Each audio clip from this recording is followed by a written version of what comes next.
జై శ్రీమన్నారాయణ. కిష్కింధాకాండలో లక్ష్మణ, నువ్వు చెప్పినట్టే చేస్తా. అయితే సుగ్రీవుడు మనకు తప్పకుండా సహాయం చేస్తాడంటావా లక్ష్మణ? సాధారణంగా వీరుడైనటువంటి వాడు తనకు ఉపకరించినటువంటి వారికి తప్పకుండా ప్రత్యుపకారం చేస్తాడు. సుగ్రీవుడు కూడా అట్లా చేయాలి మరి అని రాముడు అంటూ ఉండగానే లక్ష్మణుడు శ్రీరామచంద్రుడికి అంజలి ఘటిస్తూ ఈ రకంగా అంటూ ఉన్నాడు. ఓ రామా, వానరరాజు సుగ్రీవుడు తప్పకుండా నీకు సహాయం చేస్తాడన్నా. నువ్వు ధైర్యంగా ఉండు, ఓపిక వహించు, కోపాన్ని నిగ్రహించుకో. ఈ 4 నెలలు ఇక్కడ గడుపుదాం. శత్రువులను జయించాలి అనేటటువంటి నీ ఉద్యమాన్ని మాత్రము నీరుగార్చుకోకన్నా అంటూ లక్ష్మణుడు శ్రీరామచంద్రుడిని ప్రోత్సహిస్తూ ఉన్నాడు. లక్ష్మణుడు శ్రీరామచంద్రుడిని ఓదారుస్తూ ఉన్నాడు, ప్రోత్సహిస్తూ ఉన్నాడు. ఇక రామలక్ష్మణులు ఇద్దరూ ఆ ప్రస్రవణగిరి మీద నివసిస్తూ ఉన్నారు. శ్రీరామచంద్రుడు అంటూ ఉన్నాడు, లక్ష్మణ, వర్షాకాలం వచ్చింది. సూర్యకిరణముల చేత సముద్ర జలము త్రాగబడి మేఘాలు ఏర్పడి ఆకాశములో నవమాసములు నిండిన తల్లిలాగా ఆ మేఘాలు కూడా తమలోని జలాన్ని వర్షిస్తూ ఉన్నాయి. ఓ లక్ష్మణ, ఆకాశము పిల్లవాయువులతో నిట్టూరుస్తూ ఉన్నట్టుగా ఉంది. సంధ్యారాగము ఎట్లా కనిపిస్తోందంటే మేఘాలకు చందనాదుల అలంకారము చేసినట్టుగా కనిపిస్తోంది. ఓ లక్ష్మణ, కాంతా విరహముతో బాధపడేటటువంటి వారికి కాస్త ఊరటను కలిగించటము కోసము చేసిన చందనాది ఉపచారములు చేసినట్టుగా ఉంది. ఆ సంధ్యారాగము మేఘముల చుట్టూ ఆ రకముగా కనిపిస్తోంది. ఓ లక్ష్మణ, ఈ భూమి ఎండకు బాగా వేడెక్కి తొలకరి వాన జల్లుతో తడిసి నాకు ఎట్లా కనిపిస్తుందంటే సీతేవా శోక సంతప్త మహీబాష్పం విముంచతి. కన్నీటితో తడిసిన సీతలాగా కనిపిస్తోంది లక్ష్మణ ఈ భూమి. ఓ లక్ష్మణ, మబ్బుల నడుమలో నుండి గాలులొస్తూ ఉన్నాయి.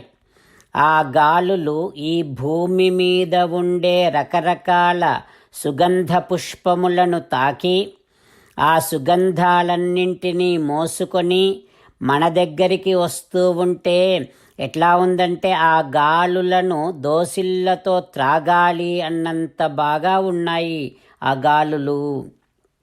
ఓ లక్ష్మణ, పూల వాసనలు గుబాలిస్తూ ఉన్నాయి. పర్వతాలు ఎట్లా ఉన్నాయంటే మేఘ కృష్ణాజినధర, మేఘములు అనేటటువంటి కృష్ణాజనాన్ని కట్టుకున్నాయా అన్నట్టుగా కనిపిస్తూ ఉన్నాయి పర్వతాలు. ధారా యజ్ఞోపవీతినః, తెల్లని జలధారలు అన్నీ ఆ పర్వతాలకు ఎట్లా కనిపిస్తున్నాయంటే యజ్ఞోపవీతాలు పర్వతాలు వేసుకున్నాయా అన్నట్టుగా కనిపిస్తున్నాయి.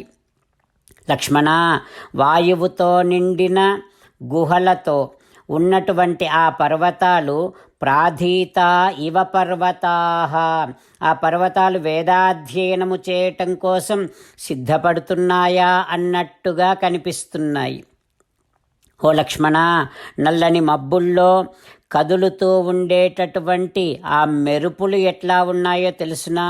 రామచంద్రులను మనసారా ధ్యానము చేస్తూ పరమదయాలువు పరమశివుడు చెప్పిన పరమపావన రామనామాన్ని చెబుతూ మనము రామనామ గానము చేస్తూ ఉంటే అదిగో సీతారామచంద్రులు, పార్వతీ పరమేశ్వరులు, ఆంజనేయస్వామి, సకల దేవతలు, పితృదేవతలు, మహర్షులు, ఆచార్యులు, భాగవతోత్తములు అందరూ మనని చూసి ఆనందముతో అనుగ్రహిస్తున్నటువంటి దృశ్యాన్ని భావన చేస్తూ నోరారా రామనామగానము చేద్దాం.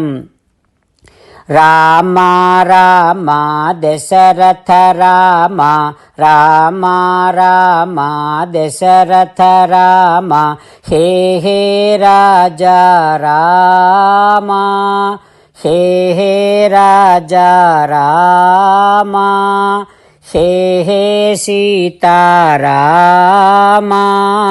హే హే సీతారామ.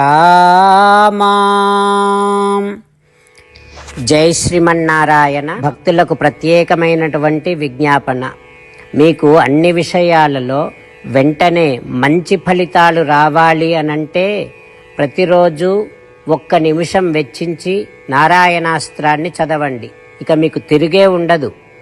నారాయణాస్త్రాన్ని పొందడానికి మీరేం చేయాలంటే నారాయణాస్త్రం అనే వెబ్సైట్కి వెళ్ళి మీ పేరు మీ ఈమెయిల్ ఇస్తే మీ ఈమెయిల్కి నారాయణాస్త్రం PDF వస్తుంది. అందులో ఒక రామాయణ శ్లోకం, ఒక గీతా శ్లోకం, ఒక విష్ణునామం ఉంటాయి. ఆ 3ంటిని కలిపి నారాయణాస్త్రం అంటాం. ప్రతి ఒక్కరికి వేరువేరు శ్లోకాలను ఇస్తున్నాం. ఆ రకంగా ఎవరి శ్లోకాన్ని వారు ప్రతిరోజు తప్పనిసరిగా చదవటం వలన ప్రతిరోజు ప్రతి 24,000 భక్తులతో ఒకసారి సంపూర్ణ రామాయణ పారాయణ, 33 సార్లు శ్రీమద్ భగవద్గీత పారాయణ, 24 సార్లు శ్రీ విష్ణు సహస్రనామ స్తోత్ర పారాయణ జరుగుతుంది. ప్రతి ఒక్కరికి అంతటి విశేష ఫలితము ప్రతిరోజు లభిస్తుంది. అందుకని మీరు మీ కుటుంబ సభ్యులు అందరూ ఒక్కొక్కరు ఒక్కొక్క నారాయణాస్త్రాన్ని వెంటనే పొందండి. జై శ్రీమన్నారాయణ. శ్రీమద్ భగవద్గీత సారాంశముగా 18వ అధ్యాయములో 65 నుంచి 69 శ్లోకముల ద్వారా శ్రీకృష్ణ భగవానుడు మనందరినీ ఒక 8 పనులు చేయమని చెబుతూ పరమాత్మ ఈ రకంగా అంటూ ఉన్నాడు. ఎవరెవరైతే నేను చెప్పిన ఈ 8 పనులు చేస్తారో వారందరూ నాకు చాలా ఇష్టమైన వారవుతారు. అప్పుడు వారిని నేను సకల పాపముల నుండి సకల దుఃఖముల నుండి విముక్తులను చేసి నా అంతటి వారిగా చేసుకుంటా, తరగని ఆనందాన్ని అనుభవింపచేస్తా. నిజమే చెబుతున్నా, ప్రమాణము చేసి చెబుతున్నా అంటూ సాక్షాత్తుగా దేవదేవుడైన శ్రీమన్నారాయణుడైన శ్రీకృష్ణ భగవానుడే మనను ఈ 8 పనులు చేయమని చెబుతూ ఉన్నాడు కనుక, హో శ్రీమన్నారాయణ కరిష్యే వచనం తవ, తప్పకుండా చేస్తా, నువ్వు చెప్పినట్టే చేస్తా అంటూ మనం ప్రతిరోజు దేవదేవుడైన శ్రీమన్నారాయణుడికి ఈ రకంగా మాట ఇద్దాం. హో శ్రీమన్నారాయణ, నువ్వు చెప్పినట్టే నేను నిన్నే సంతతము ధ్యానము చేస్తూ ఉంటా. హో శ్రీమన్నారాయణ, నువ్వు చెప్పినట్టే నేను నీ భక్తుడిగానే ఉంటా. హో శ్రీమన్నారాయణ, నువ్వు చెయ్యమన్నట్టే నేను నా విధులను కర్తవ్యాలను నీ సేవగా నీ తృప్తి కోసమనే సక్రమంగా నిర్వర్తిస్తూ ఉంటా. హో శ్రీమన్నారాయణ, నువ్వు చెప్పినట్టే నేను నీవాడిని అనే మహావిశ్వాసాన్ని సంతతము కలిగి ఉంటూ నా హృదయములో నీకే నమస్కరిస్తూ ఉంటా. హో శ్రీమన్నారాయణ, మామేకం శరణం వ్రజ, నన్నొక్కడిని మాత్రమే శరణు వేడుకో అని నువ్వే అన్నావు కనుక నేను నిన్ను ఒక్కడిని మాత్రమే శరణు వేడుకుంటా. హో శ్రీమన్నారాయణ, మా శుచః, ఇక దుఃఖించకు అని నువ్వే నాకు భరోసా ఇస్తూ ఉన్నావు కనుక నేను ఇక దుఃఖించను.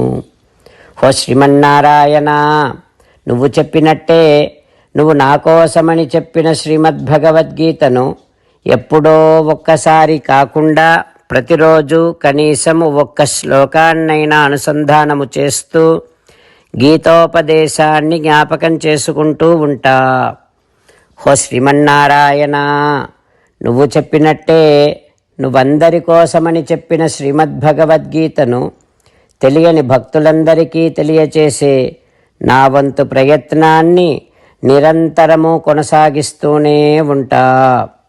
హో శ్రీమన్నారాయణ, నేను నువ్వు చెప్పినట్టే చేస్తా, నీకు నచ్చినట్టే ప్రవర్తిస్తా, నీకోసమే పని చేస్తూ ఉంటా.